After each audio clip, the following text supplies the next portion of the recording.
예, 오늘도 북한 관련 얘기, 지금 우리나라의 망명한 최고위급 인사 중에 한 분이시죠. 고용환 전 북한 외교관, 지금 현재 국가안보전략연구소 연구위원으로 계십니다.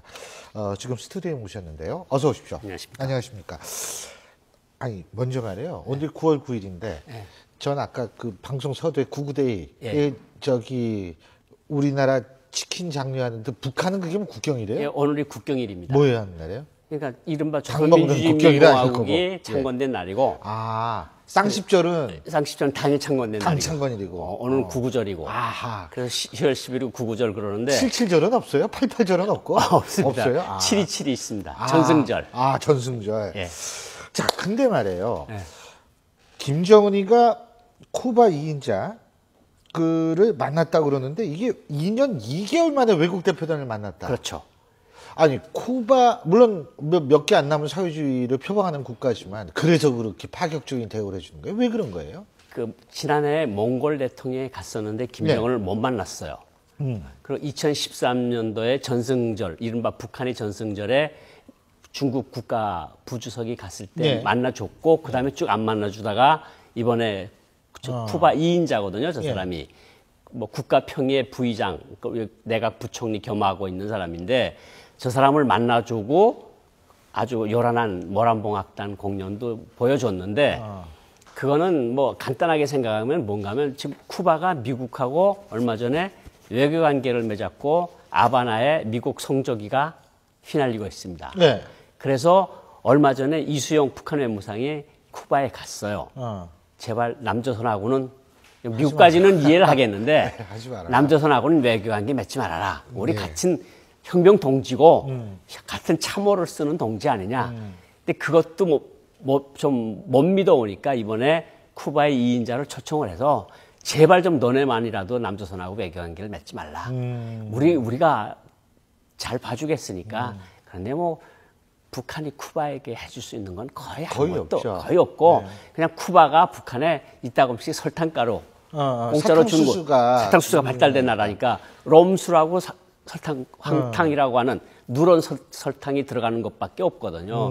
뭐 이전에 같으면 무기도 좀 좋겠는데 지금 뭐 쿠바가 가지고 있는 무기가 아마 북한이 가지고 있는 무기보다 더 좋을 겁니다. 근데요, 이 모란봉악단 잠깐 말씀하셨는데 그 뭐 해체됐다 그러는데 멀쩡한 모양이에요? 그러니까 우리가 북한 보도를 할 때 주의를 해야 될 것이 이제 일정한 기간에 안 보이면 모란봉악단이 해체됐다. 그러면 왜 해체가 됐느냐? 배우들이 시집갈 나이가 다 돼서 이미 다 시집을 가서 없다.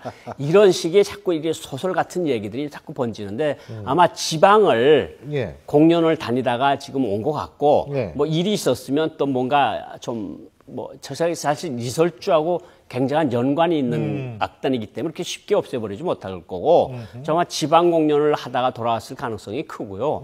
그리고 뭐 지방 공연도 하는군요. 지방 공연도 이제 각 도 군단들에 다니면서 이제 사기 진작 차원에서 다니는 거죠. 근데 그 공연 얘기 계속 좀 해보죠. 황병서 여기 왔다며요.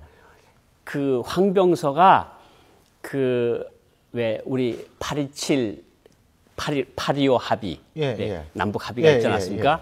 그 이후에 8월 27일 날 김정은이가 당중앙 군사위원회 확대 회의를 합니다. 여기 한 150명이 당정군 간부들을 모아놓고 많이 꾸중을 합니다. 왜 전쟁 준비가 있다오냐? 왜 탱크가 잘 못 움직이고 기계화 부대가 잘 못 움직인다는데 이게 도대체 무슨 소리냐?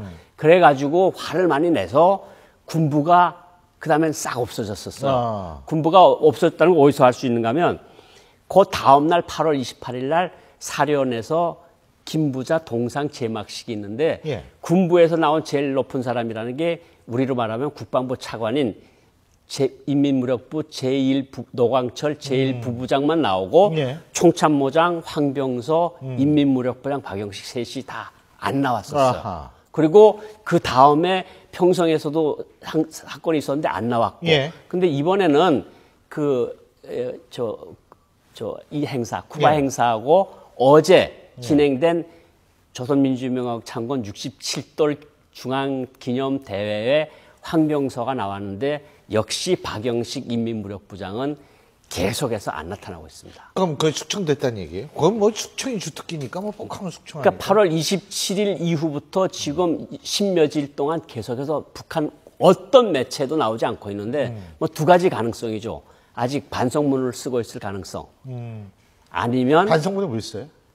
뭐 전쟁 준비 잘못했으니까. 잘못했으니까 내가 국방장관으로서 잘못했습니다. 반성문을 쓰고 있을 가능성.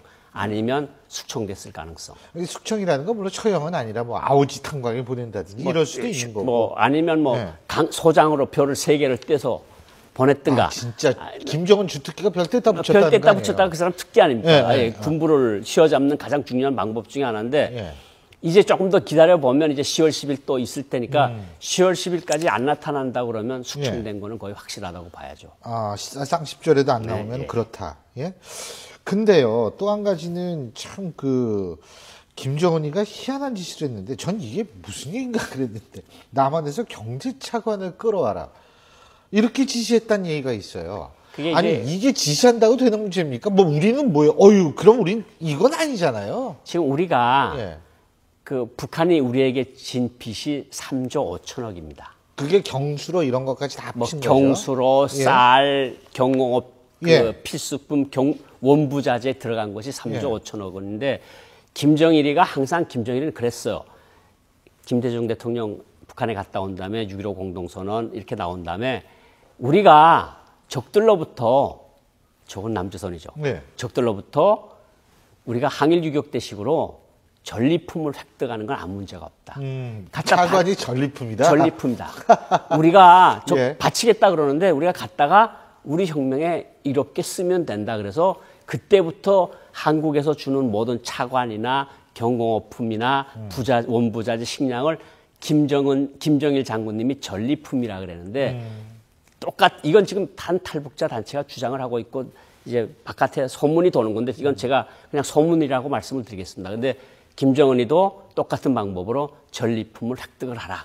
남조선으로부터. 그러니까 뭐 아버지가 해온 것을 알았고 뭐 남조선은 으르렁거리기만 하면 뭔가 갖다 바치는 게 이제까지 패턴이었으니까 당창건 10월 11일에 맞춰서 남조선으로부터 뭘 받아들여라. 근데 뭐 지금 박근혜 대통령 정부에서는 그러지 않을 것 같은데. 그렇죠. 근데 이제 제가 지금 얼핏 떠오르는 게 사실 이산가족 문제가 말이에요.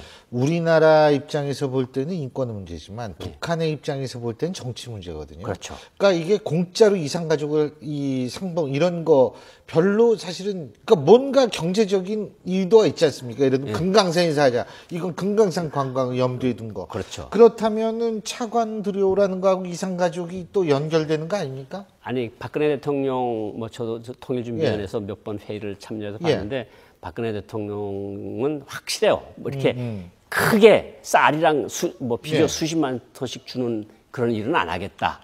인도주의적 지원, 영유아 지원 이런 것들을 하겠다는 건데 예를 들어서 그렇습니다. 제가 보건대도 뭐 북한이 그렇게 욕을 한다 그래서 줄 정도는 아닌데 다만 이제 말씀하셨지만 이산가족 문제는 북한이 지렛대입니다. 그렇죠. 북한이 몇 개 안 되는 카드예요. 한국을 움직일 수 있는 지렛대입니다. 대북 확성기는 우리가 북한에 가지고 있는 지렛대고 그런데 북한이 이번에는 그냥 특별하게 얘기를 안 했다 그래요. 제가 통일부 회담 관계자들한테도 문의를 드렸었는데 북한이 금강산 관광이나 이런 문제 같은 것을 이야기를 별로 크게 안 했다 그러고 그러니까 이런 것들을 이제 명분을 축적하기 위한 수단으로 활용할 수 있는 거죠. 우리는 이것도 했고 이것도 해줬는데 왜 쌀도 안 주고 차관도 안 주고 경공업품 부자재도 왜 안 주느냐. 그래야 우리 군인들 군복도 입힐 거 아니냐.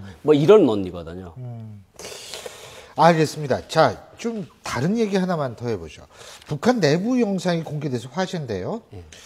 주민 2명이 인민재판을 받는 장면이에요, 이게.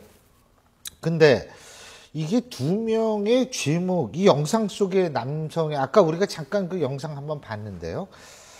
그 영상 한 번만 다시 한번 볼 수 있을까요? 자, 이게 지금 재판받는 장면인데. 공개 이게 지금 제목이 자본주의의 부패한 사상에 빠진 중대범죄다. 뭘 잘못했다는 저게 2013년도에 몰카로 찍어서 해외로 유출돼서 영국이 어느 한 매체가 방송을 한 내용입니다. 근데 저 제목은 뭐냐면 미국 영화를 DVD로 봤다는 제목입니다. 미국 영화를 DVD로 봤다? 근데 미국 영화를 봤으니까 노동 교화형에 처한 거지 한국 영화를 보다가 걸렸으면 처형입니다. 아, 미국 영화는 교화형인데, 그러니까 교도소 가는데, 교도소 깜빵 가는데, 보내는데, 우리나라 영화 보면? 우리나라 보면 그거는 처형입니다. 아, 그렇군요. 그래서 8월 20일 날, 저거는 2013년도 있었던 얘기고, 올해 8월 20일 날에는 해산에서 주민 3명이 처형됐습니다. 남조선 영화를 본다는 드라마도 포함이 되겠죠? 드라마도 포함이 됩니다. 그래서 이런 것들을 하지 말라. 그리고 처형을 하고, 그리고 인민반에서, 그러니까 우리 통반에서 반장들 모아놓고 이런 것을 보는 것들이 있으면 신고하라. 절대로 용서할 수 없다. 근데요, 지금 저기 보면은 사람들이 많이 있거든요. 인민재판이죠, 그러니까. 근데 인민재판 같은 경우, 우리나라 같은 경우에 상급심 아닙니까? 일단은 1심, 그 다음에 2심, 그 다음에 최종, 대법원에 있어서의 법리적 해석. 이게 딱 있는데, 인민재판은 단심제예요? 그냥 거기서 나가서 읽은 다음에 그냥 땡땡땡 치면 끝입니다. 그러니까 뭐 저런 경우는 국선 변호사도 없고, 예를 들어서 무슨 공개 재판을 안 하고 일반 재판을 한다 할 때 이혼 재판. 예? 이혼 같은 거 할 때는, 그거는 뭐 1심으로 땅땅땅 두들기고 그러는데, 저런 거는 공개 재판은 그냥 단심입니다. 이렇게 이런 죄가를 범하였습니다. 그럼 김정은한테 올라서 총살하시오. 그러면 그냥 무조건 총살이면 그냥 끝입니다. 끝이군요. 뭐 어디 항소할 데도 없고, 그게 북한이죠. 아니, 그러니까 이게, 그러니까 북한 주민들 같은 경우에는 근데 아까 그 화면에서 보니까 별 반응들이 없어요. 그냥 하도 총살되는 것들을 많이 봤기 때문에 저렇게 공개, 뭐 9개월, 뭐 9년 노동교화형 같은 거는 저건 아무것도 껌이죠, 껌. 저건 그냥 아무것도 안 하고 그냥 담담하게 받아들이는. 왜냐하면 공개 처형을 하도 많이 본 사람들이라 노동교화형 같은 거는 그냥, 저거 그냥 앞 동네 뭐가 잘못됐나 보다. 뭐 그 정도입니다. 알겠습니다. 참. 오늘 말씀 여기까지 듣죠. 고맙습니다.